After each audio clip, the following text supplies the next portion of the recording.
Nida shabenda me yura gusa marais. Nega gudoma dra ni kura.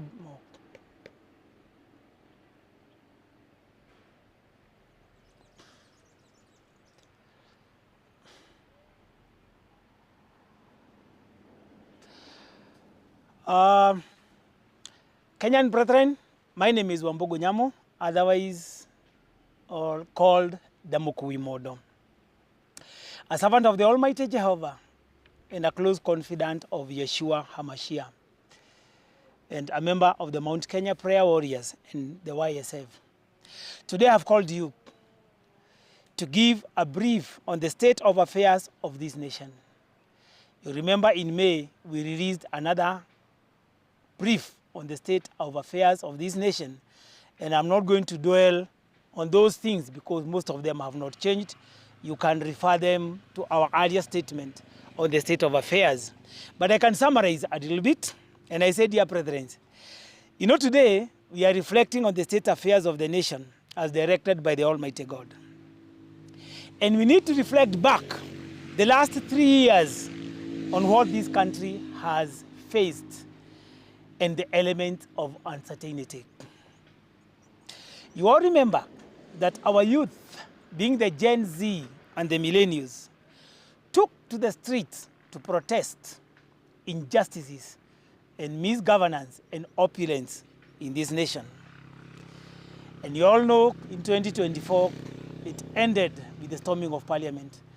And the President called a press conference and briefed the nation, backed down on the Finance Bill 2024, and promised the nation that he will be in sitting with the young people and other leaders of this nation for us to get the way forward. Unfortunately, despite the promise, the security agencies in this country went on rampage, hunting these young people using their images and their social media platforms and their telephone conversation. Many young people were arrested, tortured, maimed, and many killed. We did indicate that time and indicted in our messages the National Intelligence Service and the Directorate of the Criminal Intelligences and the anti-terror people. There was a lot of outcry from the church leaders and from the international leaders to a point that commemorate the fallen heroes, their fallen heroes, and the national heroes of 2024 demonstrations. They came, brethren, you remember, we did raise an issue and said Haji of the NIS had recruited jihadists into NIS team. And it looked like their instruction was to shoot to kill. We all know the laws of this country. We have a constitution. And criminal procedure taking precedence. However, that is not what we saw. We saw extrajudicial killing by hired jihadists, public officers. They have resulted to asking parents to raise school fees. We are seeing a situation where the government has refused to support our education system. Brethren, education is the best gift. Useless projects like affordable housing, we are losing it. We have lost it as a nation.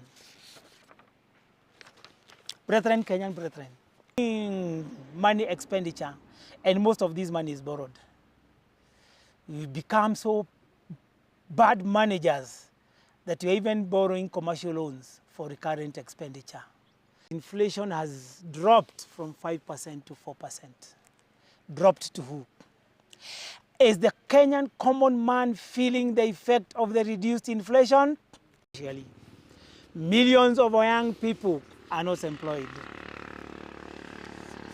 I remember the former CS for Trade went around this country opening industrialization zones into self-gaining affordable housing where a few are making millions at the expense of employment in industrialization. Of health. We had the detailed report, which we're also going to release. We've been talking about SHA, but government hospitals have no drugs. The laboratories are not working. People go there to get prescription, and they are dispatched to private pharmacies, private clinics for diagnostic procedures. My question begs, who has a higher budget are being charged? So where is the money for the health sector going to? In the pockets of the greedy, the merciless, all knowing that public health sector is for the poor and the lower middle class. The MPs, the MCAs, the senators, the governors, little money. They're spending all the money on health sector. Simple procedures that can be done in government. The private sector and our health government. Brethren, it's immoral. Go to Nyeri. We have pharmacists, we have chemists. Inside the government hospital, we have private hospitals and clinics. We have MCAs for oversight. It's a sad affair, and that is the little I can talk about it, because I can talk more. And I am aware this is a very sensitive issue. And it is always said that security issues should, because the current KKM regime has taken security matters to be toddler's play. By the kind of talk that the minister, the CS for internal, that on the issue of security, like we have always said, security is the primary role of any government. For that, of the instruments of violence. And our Kenya Defense Forces are supposed to have superiority, daylight, killing and maiming victims in the full sight of our Kenyan police. We on record, and I intelligence. The DCI has also lost its moral obligation in intelligence and ensuring peace. And then the government blaming the demonstrators, police. We have seen in this nation goons touching police stations, goons touching and prosecution of the goons that caused mayhem during the Gen Z demonstrations. Yet, the same institution would quickly, within hours, actions and they shot to kill unarmed young demonstrators.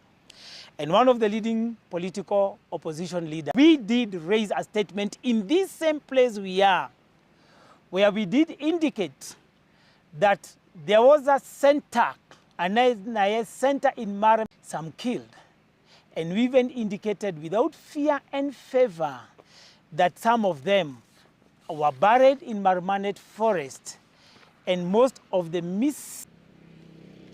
have in the past indicated this. And we have passed, extolled the government and the president to order NIS to exhume. They cannot act on their own. Of recent, we have seen activities of Ali Madobek, Jubaland forces, incursions into our, and then the internal security minister goes on media and with arrogance tells us there was no incursion. It's never been heard of in this country. It was unimaginable. We can confidently say we have selected government agencies and we blame the president because we are aware and we are sure he is briefed every day on the security issues of these. Politicians said that the president is in cahoot with these intruders and the Al-Shabaab. we can confidently say we also have celestial intel on the same. The RSF to institute a parallel government in our nation. These forces operating in the southern Sudan is in bed with those foreign intruders for political expedience. Brethren, I want to refresh you a little bit back to Lamu, but eventually they were stopped. Brethren, we are aware as we approach 2026, politicians, institutions of learning, and other community-based institutions to cause instability.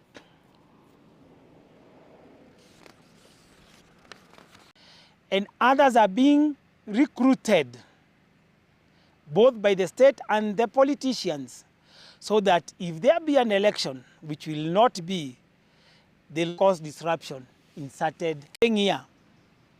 Not campaigns based on checking the government, on policies and on good governance. Talk about health sector, education sector, security, and the cost of living. But all we hear in today's politics and campaign, dear Kenyans, we think of other ways of having leaders in this nation, of homosexuality and LGBTQ. I remember when the President Uhuru was the president of this nation, he was employed to solve, other than thinking about homosexuals, gays and lesbians, whatever that means. But today, with the coming of the president, preventing homosexuality, it is also repugnant to our cultural values, virtues, customs, and tradition. Light to these activists to advocate for their repugnant activities. Our schools have been invaded to instill dirty values into our young people. We are seeing a situation where innocent minds are being corrupted. Does it make any sense, I ask? Why should we allow a man to marry a man and a woman to marry a woman? Yet, we are supposed to have families.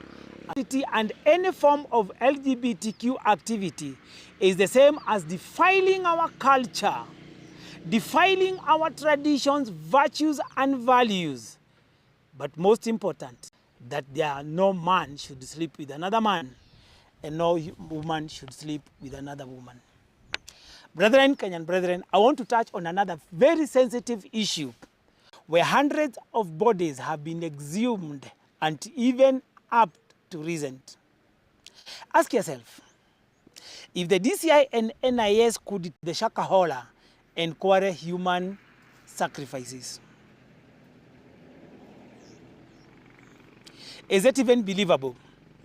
Kwale, Juja, Yala River, and other places. You all remember that last year we also gave an issue or talked about it. In Kenya, human sacrifice has become the order of the day, which never happened in the past. All these human sacrifices and body part sales has been going on. The big question is, how comes the DCI and NIS have never been able to track? For human trafficking abroad have been hidden, and I have the evidence as I have a desk officer